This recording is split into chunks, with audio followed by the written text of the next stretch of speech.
नमस्कार, मी पंजाब 22 लातूर जिल्हा झालं, सोलापूर जिल्हा झालं, धाराशिव जिल्हा झालं, नगर जिल्हा झाला, परभणी जिल्हा झाला, नांदेड जिल्हा, हिंगोली जिल्हा, जालना जिल्हा, संभाजीनगर या जिल्ह्यातल्या शेतकऱ्याला सांगू इच्छितो 21, 22 आणि 23 त्या दरम्यान चांगला दररोज वेगवेगळ्या भागात भाग बदलत पाऊस पडणार आहे, म्हणून हा अंदाज लक्षात द्यायचा.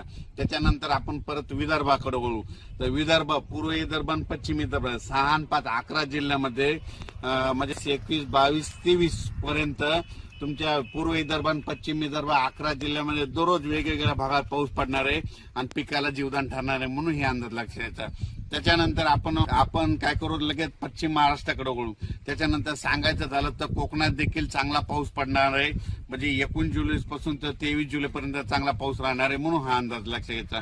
त्याच्यानंतर उत्तर महाराष्ट्राकडे देखील सरीव सरी येत राहणार, म्हणून हा अंदाज लक्षात घ्यायचा. पण राज्यात सांगायचं झालं तर नगर जिल्हा झालं, जळगाव जिल्हा झालं, नाशिक जिल्हा झालं, त्याच्यानंतर बुलढाणा जिल्हा झालं, बुलढाणा ह्या भागामध्ये म्हणजे 22, 23, 24च्या दरम्यान तिकडल्या भागामध्ये चांगला पाऊस येणार आहे, म्हणून हे अंदाज लक्षात घ्यायचा.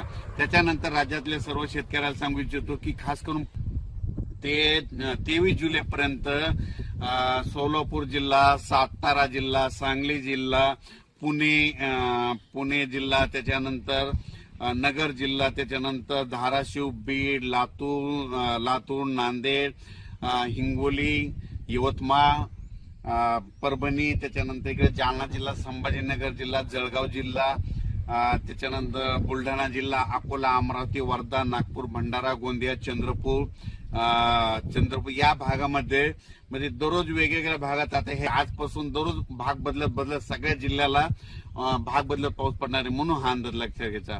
पाऊस कसा पडणार आहे ते एक सांगतो. असा रिमझिम नाही पडणार, अर्धा तास पडणार आहे, 1 तास पडणार आहे, पण शेतातून पाणी बाहेर काढणार पडणार आहे, म्हणून हा अंदाज लक्षात घ्यायचा. अचानक वातावरणात बदल झाला तर लगेच एक मेसेज दिला जाईल. धन्यवाद.